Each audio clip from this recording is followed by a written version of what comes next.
আল্লাহ পাক হেদায়েত এবং বুঝ সবাইকে দিবেন না। আল্লাহ যে আপনাকে কথাগুলো শোনার তৌফিক দিচ্ছেন, বোঝার তৌফিক দিয়েছেন, আপনার কান পর্যন্ত পৌঁছে দিয়েছেন, আপনি সৌভাগ্যবান। আল্লাহ পাক সবাইকে সুযোগ দিবেন না। 1999টা মানুষ জাহান্নামে যাবে, 1999টা মানুষ জাহান্নামে যাবে। এটা হাদিসে আসছে সহিহ বুখারীতে 4 বার। আর আল্লাহ পাক সূরা আরাফের 179 নম্বর আয়াতে ওটাও বলেছেন, ওয়ালাকাদ যারা'না লিজাহান্নামা কাসীরাম মিনাল জিন্নি ওয়াল ইনস। প্রচুর জিন আর মানুষকে দিয়ে আমি জাহান্নাম পূর্ণ করে দিব। লাহুম কুলুবুন লা ইয়াফকাহুনা বিহা, হৃদয় ছিল উপলব্ধি করতো না। ওয়া লাহুম আযানুন লা ইয়াসমাউনা বিহা, কান ছিল শুনতো না। ওয়া লাহুম আ'য়ুনুন লা ইবসিরুনা বিহা, চোখ ছিল দেখতো না। উলাইকা কাল আনআম, এরা ছিল গবাদি পশুর মতো। বাল হুম আদাল, বরং তার চেয়ে নিকৃষ্ট। উলাইকা হুমুল গাফিলুন। একই ক্যালকুলেশন, 1999 জন মানুষ জাহান্নামে যাচ্ছে। তো আপনি সৌভাগ্যবান, কারণ এই কথাগুলো আপনার পর্যন্ত পৌঁছেছে।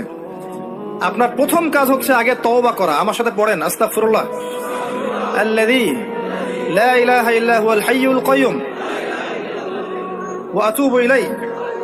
আস্তাগফিরুল্লাহ আল্লাযী লা ইলাহা ইল্লা হুয়াল হাইয়ুল কাইয়্যুম ওয়া আতুবু ইলাইহি। তওবা করেন আল্লাহর কাছে। তওবা করার পর কি করবেন যুব সমাজ শুনেন? তওবা করার পর আজকেই গার্লফ্রেন্ডকে বলে দিবেন, আজকে সম্পর্ক শেষ, আর আমি নেই, শেষ। ওইটা রাস্তা বন্ধ করেন, কারণ এটা আপনার জীবনের সবচেয়ে বড় ফিতনার রাস্তা।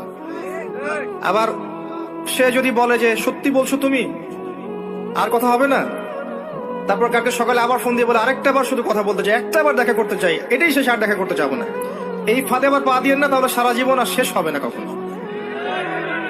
নাম্বার ডিলিট করে ডিসকানেক্টেড হয়ে যান। আর যদি দেখেন যে না, আসলে তার মধ্যে দিনের কিছুটা বুঝ আছে, আপনার একটা রিজিকের সোর্স আছে, হালাল রিজিক খাচ্ছেন, মাশাআল্লাহ, চাকরি করছেন বা ব্যবসা করছেন, কিছু একটা করতে পারছেন, তার বাবার কাছে গিয়ে তার হাত চান বীর পুরুষের মতো, গিয়ে বলেন যে আমি আপনার মেয়েকে বিয়ে করতে চাই।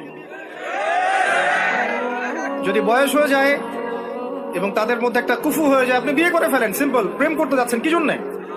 প্রকৃত প্রেম শুরু হবে বিয়ের পর ইনশাআল্লাহ।